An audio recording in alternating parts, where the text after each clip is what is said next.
आउज़ बिल्लाहि मिनश शैतानिर रजीम बिस्मिल्लाहिर्रहमानिर्रहीम। मक्खन जट पंजाबी चैनल वालों मां बेलियां भरावां सज्जणा मित्रां देसियां परदेसियां नूं अस्सलामु अलैकुम। तो हज़रत इब्राहिम अदम रहमतुल्लाह अलैह दा जिहड़ा पहला वाक़या पेश किया ਉਹਦਾ दूसरा हिस्सा पंजाबी बैठक अज की ये पंजाबी बैठक वो पेश कर रहे हैं। पहले हिस्से दसिया गया सी कि बल्ख का बहुत तकड़ा बादशाह सी हज़रत इब्राहिम अदम, जिहदे महल दे 121 कमरे सी, हर चगाट सोने हीरे मोती जवाहरात नाल जड़ी हुई सी। तो अल्लाह तबारक व तआला जदों किसी दी दुनिया बदलदा वा असबाब ऐसे पैदा कर दिंदा वा। क्योंकि हज़रत इब्राहिम अदम जदों फकीर नहीं सी होया, हजे बादशाह ही सी, उदों भी उहदे अंदर रहम दिली इंसाफ पसंदी किते ना किते लुकी हुई जरूर सी। ते जदों वक्त आ गया उदों फिर असबाब ऐसे पैदा होए। वो गोली औरत का असबाब पैदा होया जिहड़ा पिछली एपीसोड च दसिया। उस तो बाद जदों हज़रत इब्राहिम ने कहा कि छेज ते अज तो बाद मैं नहीं सौना, अज चटाई ते मुहम्मदी बिस्तरा ही करया करना वा। उस तो बाद हज़रत इब्राहिम आदम तारीख च लिखिया कि वह छेज ते नहीं सुते। उस तो बाद चटाइयां ते ही आपने फैसला करना बैठ के ते चटाई उत्ते ही सौ जाना।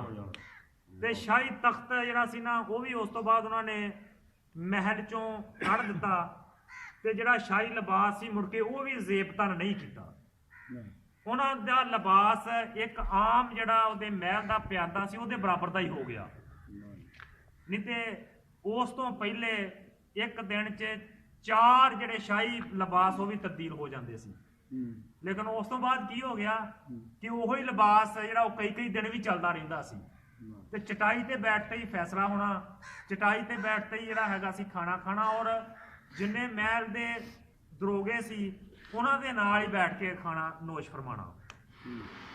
तो एक दिहाड़े आप बैठे फैसले कर रहे सी कि एक शख्स आया, वो जबरदस्ती अंदर लंघ आया तो वजीरां नूं चीरदा होया आपदे कोल आके बैठ गया। बैठिया नहीं, खड़ा रह गया। सवाल किया उन्हें, यार सवाल यह किया कि मैं इस मुसाफर खाने च रात रहनी चाहना।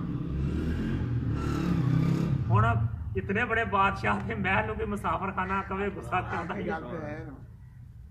वो वजीरां मशीरां नूं भी गुस्सा आया, बादशाह नूं भी खैर गुस्सा तो आ गया, भावें चिटाई आख्या कि ये इतना बड़ा महल है, तेनों ये मुसाफर खाना नजर आउंदा। वो अजनबी शख्स कहन लगा जी मैनू ते मुसाफर खाना ही नजर आया।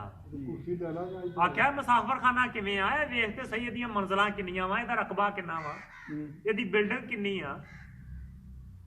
तो अजनबी शख्स कहन लगा बादशाह सलामत ये दस भी तेरे तो पहला इत्थे रैश वजीर कौन सी? उन्हें कहा मेरा बाप सी। आख्या उस तो पहले कौन सी?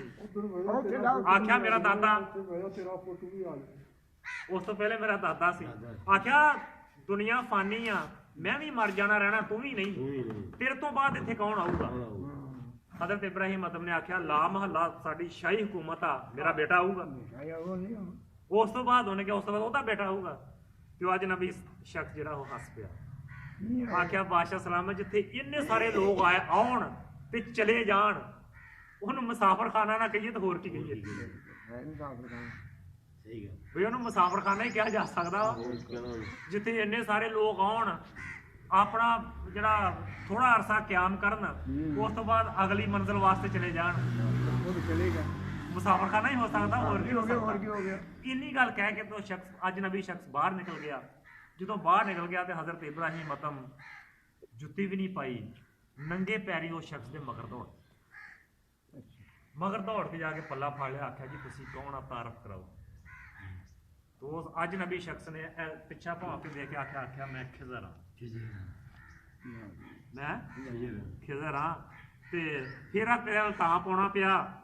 गुजर रहा सी ते महसूस होया कि महल बादशाह दा वा, लेकिन अंदर एक शख्स फकीर बैठा वा कि तेनों जो तां मार के चलिया वा भी हजे थोड़ी जी कसर आ।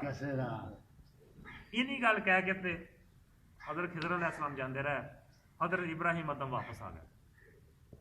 वो उस तो बाद जिहड़ा कोई थोड़ा बहुता विच मैं वाली गल सी वो भी निकलण की कोशिश करन लग पिया। फिर अगली मंजिल आउणी सी। हुण एक दिहाड़े आप आराम कदा च सुत्ते पे आ। ਜਿਹੜੇ ਬਾਦਸ਼ਾਹਾਂ ਦੇ ਆਰਾਮ ਕਦੇ ਹੁੰਦੇ ਸੀ ਨਾ, ਉਹਦੇ ਪੈਦਲ ਬੰਦਾ ਸਫ਼ਰ ਵੀ ਨਹੀਂ ਕਰ ਸਕਦਾ ਨੇੜ ਤੇੜ, ਕਿ ਪੈਰਾਂ ਦੀ ਆਵਾਜ਼ ਨਾਲ ਵੀ ਬਾਦਸ਼ਾਹ ਦੀ ਨੀਂਦ ਖਰਾਬ ਨਾ ਹੋ ਜਾਵੇ। ਹੋਰ ਕਿਸੇ ਸਵਾਰੀ ਤੇ ਆਉਣਾ ਜਾਂ ਕਿਸੇ ਹੋਰ ਦਾ ਆਉਣਾ ਉਹ ਤੇ ਦੂਰ ਦੀ ਗੱਲ ਆ, ਕਿਸੇ ਸਾਹਿਲ ਦਾ ਆਉਣਾ, ਪੈਦਲ ਬੰਦਾ ਵੀ ਸਫ਼ਰ ਕੋਲ ਨਹੀਂ ਕਰ ਸਕਦਾ। ਇੱਦਾਂ ਦੇ ਆਰਾਮ ਕਦੇ ਸੀ।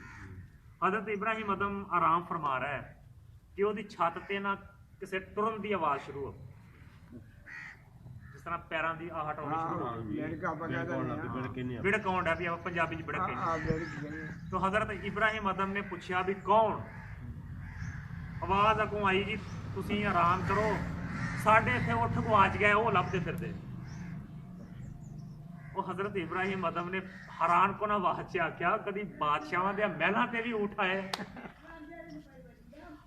ਆਖਿਆ ਜੀ ਬਾਦਸ਼ਾਹਾਂ ਦੇ ਮਹਿਲਾਂ ਦੀਆਂ ਛੱਤਾਂ ਦੇ ਉੱਠ ਤੇ ਨਹੀਂ ਆਉਂਦੇ, ਪਰ ਅਗਲਾ ਤੂੰ ਵੀ ਇਸ ਗੱਲ ਦਾ ਜਵਾਬ ਦੇ ਕਦੀ ਇਤਨੀਆਂ ਬੜੀਆਂ ਬਿਲਡਿੰਗਾਂ 'ਚ ਇਤਨੀਆਂ ਬੜੀਆਂ ਮਹਿਲਾਂ 'ਚ ਵੀ ਰੱਬ ਲੱਭਾ ਵਾ?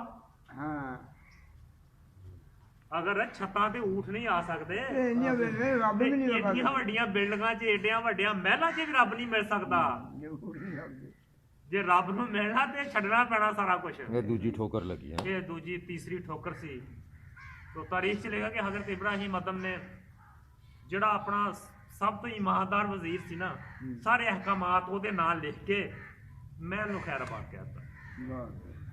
महल ਨੂੰ खैराबाद कहण तो बाद एक रवायत च आउंदा कि आप जंगल की तरफ निकल गए, टाट का लिबास पा लिया ते दरिया के किनारे जाके जोत बंदगी शुरू कर दी।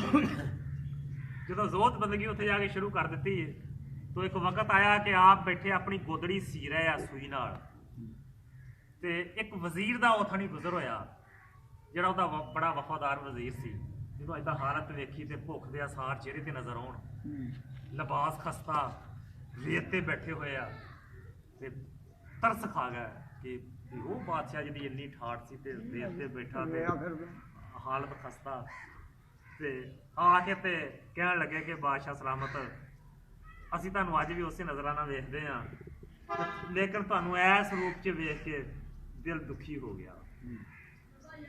ਆਖਿਆ ਦਿਲ ਕਿਉਂ ਦੁਖੀ ਹੋ ਗਿਆ? ਆਖਿਆ ਕਿੱਥੇ ਉਹ ਬਾਦਸ਼ਾਹ ਤੇ ਕਿੱਥੇ ਆ ਫਕੀਰੀ? ਹਜ਼ਰਤ ਇਬਰਾਹੀਮ ਅਦਮ ਨੇ ਫਰਮਾਇਆ ਕਿ ਤੂੰ ਕੀ ਜਾਣੇ, ਉਹ ਫਕੀਰੀ ਸੀ, ਆ ਬਾਦਸ਼ਾਹੀ। ਇਹ ਉਹਨੇ ਕਿਹਾ ਇਹ ਕਿਵੇਂ? ਤਾਂ ਹਜ਼ਰਤ ਇਬਰਾਹੀਮ ਅਦਮ ਨੇ ਥੋੜੀ ਸੂਈ ਜਿਹਦੇ ਨਾਲ ਉਹ ਗੋਦੜੀ ਸੀ ਰਿਹਾ ਸੀ ਨਾ, ਉਹ ਦਰਿਆ 'ਚ ਸਿੱਟ ਦਿੱਤੀ। ਆਖਿਆ ਤੂੰ ਵਕਤ ਦਾ ਵਜ਼ੀਰ ਆ, ਤੇਰੇ ਕੋਲ ਤਾਕਤ ਵੀ ਆ, ਜਾ ਆਪਣੇ ਵਜ਼ੀਰ ਮਸ਼ੀਰ ਤੇ ਫੌਜਾਂ ਸੱਦ, ਇਹਨਾਂ ਨੂੰ ਕਹਾ ਮੇਰੀ ਸੂਈ ਲੱਭ ਕੇ ਦਿਓ। ਵਜ਼ੀਰ ਨੇ ਆਖਿਆ ਬਾਦਸ਼ਾਹ ਸਲਾਮਤ, ਹੁਣ ਮੈਂ ਸਾਰੀ ਫੌਜ ਵੀ ਲੈ ਆਵਾਂ, ਦਰਿਆ 'ਚ ਸੂਈ ਕਿਵੇਂ ਲੱਭ ਸਕਦੀ? ਆਖਿਆ ਫਿਰ ਜ਼ਮਾਉਣਾ ਹੀ ਤੇ ਮੈਂ ਤੇ ਮੰਗਵਾ ਆਪਦੀ ਸੂਈ, ਤੈਨੂੰ ਪਤਾ ਲੱਗੇ ਮੈਂ ਅੱਗੇ ਬਾਦਸ਼ਾਹ ਸੀ, ਹੁਣ ਬਾਦਸ਼ਾਹ ਬਣਿਆ। ਆਖਿਆ चलो जी मंगवा के दसो। तो आपने हुक्म दिता दरिया दी मछलियां कि मेरी सूई लभ के लियाओ। वो जो आपने आवाज़ दी ना, तो इत्थे एक हदीस पाक याद आ गई कि अल्लाह के नबी की हदीस का मफहूम आ कि जेड़ा बंदा अल्लाह की नौकरी करन लग पवे ना, ते अल्लाह की जात तमाम असबाब उहदी नौकरी ते ला दिंदे। और जो आपने हुक्म दिता ना मेरी सूई लियाओ लभ के, वो जिहड़ियां मछलियां ही सोने दियां सूई लैके ते कंडे ते आ गई। हज़रत इब्राहिम अदम ने आख्या ये तो मैं अगे छड्ड के आया, ये मैनूं जरूरत नहीं, मेरी सूई चाहिदी आ जिहदे नक्के च धागा जिहदे नाल मैं गोदड़ी सी रिहा सी, ते वो मच्छियां दी सरदार दे सब तो पिछों आई सूई लैके आके जनाब उन्हें सूई रख दी। ते हज़रत इब्राहिम अदम ने आख्या गल कर, मैं अगे बादशाह सी हुण बादशाह वां। वज़ीर ने आख्या तू हुण ही बादशाह बनिया। रवायत चाहता कि उस तो बाद आप मक्का शरीफ चले गए, तो मक्का शरीफ जाके आपने बड़ी देर क्याम किया, तो उस तो बाद आपका बेटा फिर मिलने गया मक्के शरीफ। ये वाकया चूंकि हुण लंबा हो गया, तीसरी किस्त च आखिरी हिस्सा पेश करांगे। ते मक्खण जट पंजाबी चैनल अगर बात चंगी होवे सबसक्राइब लाइक ते शेयर करिया जे। ਤੇ ਆਇੰਦਾ ਕਿਸ਼ਤ 'ਚ ਹਜ਼ਰਤ ਇਬਰਾਹੀਮ ਅਦਮ ਦੀ ਆਪਣੇ ਬੇਟੇ ਨਾਲ ਮੁਲਾਕਾਤ ਜਿਹੜੀ ਮੱਕਾ ਮੁਕਰਮਾ 'ਚ ਹੋਈ ਸੀ ਉਹ ਪੇਸ਼ ਕਰਾਂਗੇ। ਤਦੋਂ ਤੀਕ ਇਜਾਜ਼ਤ ਦਿਓ ਤੇ ਉਮੀਦ ਰੱਖਦਾ ਕਿ ਅੱਲਾਹ ਤੁਹਾਨੂੰ ਆਪਣੀ ਹਿਫਜ਼ੋ ਮਾਨ 'ਚ ਰੱਖੇਗੀ। ਅੱਲਾਹ ਹਾਫਿਜ਼। ਅਸਲਾਮ ਵਾਲੇਕੁਮ।